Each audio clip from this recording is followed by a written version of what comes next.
This is a long overdue video, and a video that I never wanted to make. The reason I'm making this video is because I feel it's a very important story that I should share with all of you so you don't make the same mistake that I did. This was supposed to be the video of me showing my new to me 2022 Ducati Street Fighter V4S with full titanium Akrapovic exhaust that sounds awesome, that's beautiful, all the cool accessories.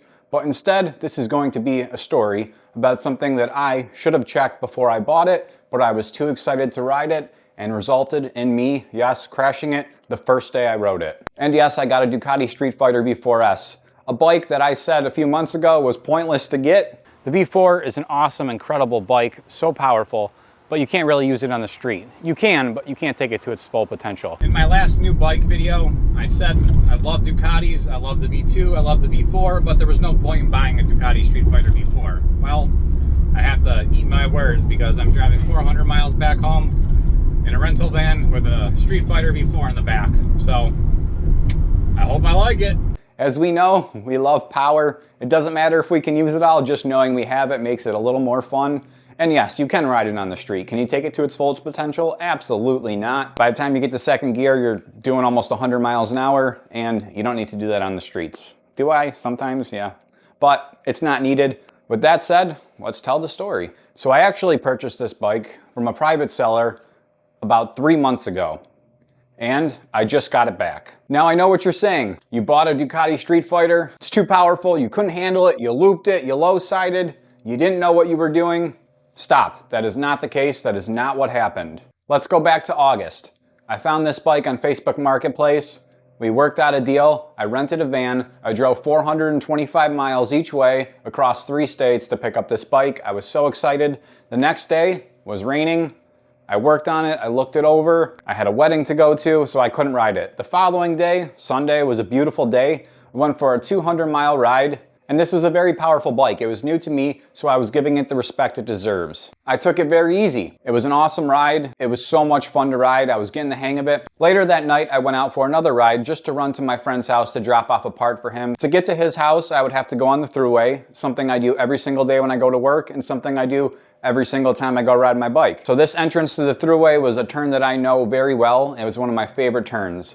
Now, when I say I was probably hitting it at about 70% of what I normally do on my other bikes, I'm not exaggerating. I was not leaning that hard, I was not going as fast as I normally do, and keep in mind that the tires that were on this bike at the time were the same tires that I have on my Brutale.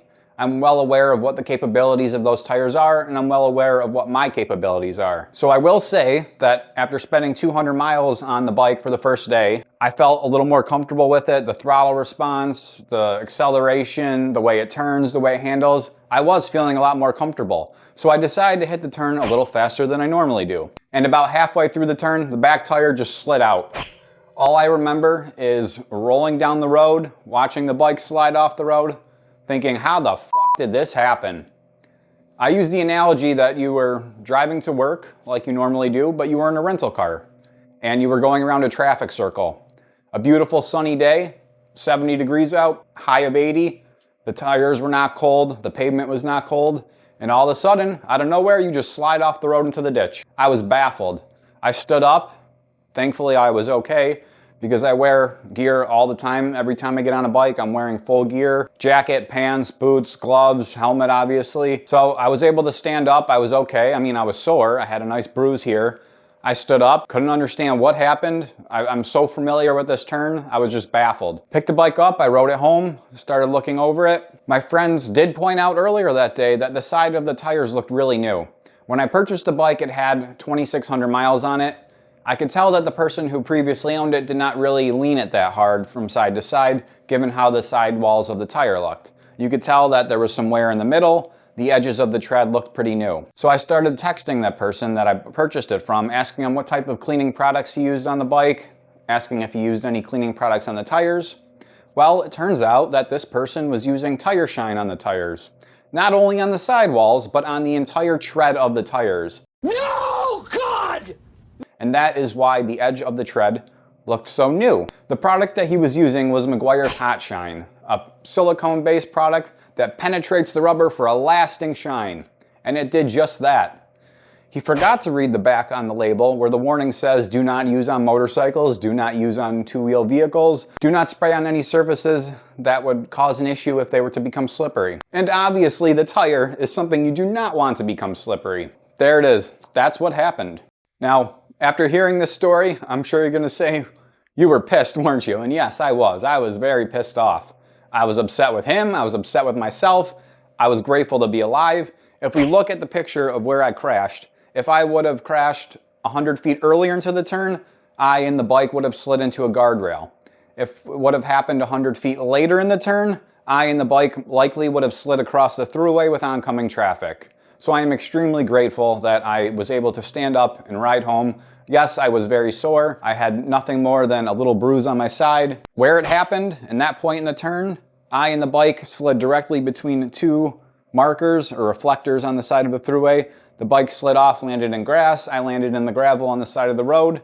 My helmet had one scuff on the spoiler, so I know that my head did not strike the ground very hard. All my gear was scratched up. The jacket was torn to shreds, but it did what it needed to do. It protected me. So the moral of the story, don't do what I do.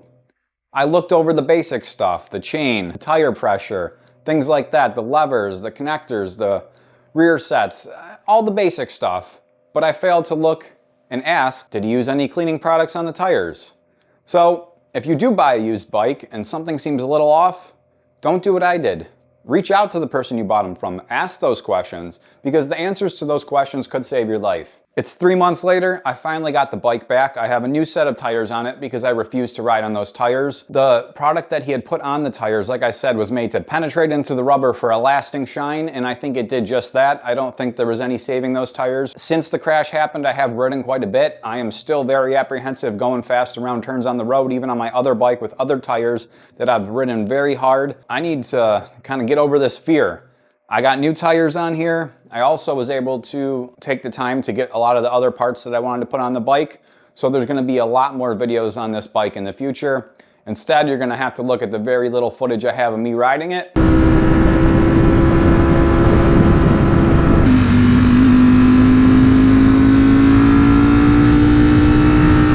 Hopefully there'll be a lot more to come.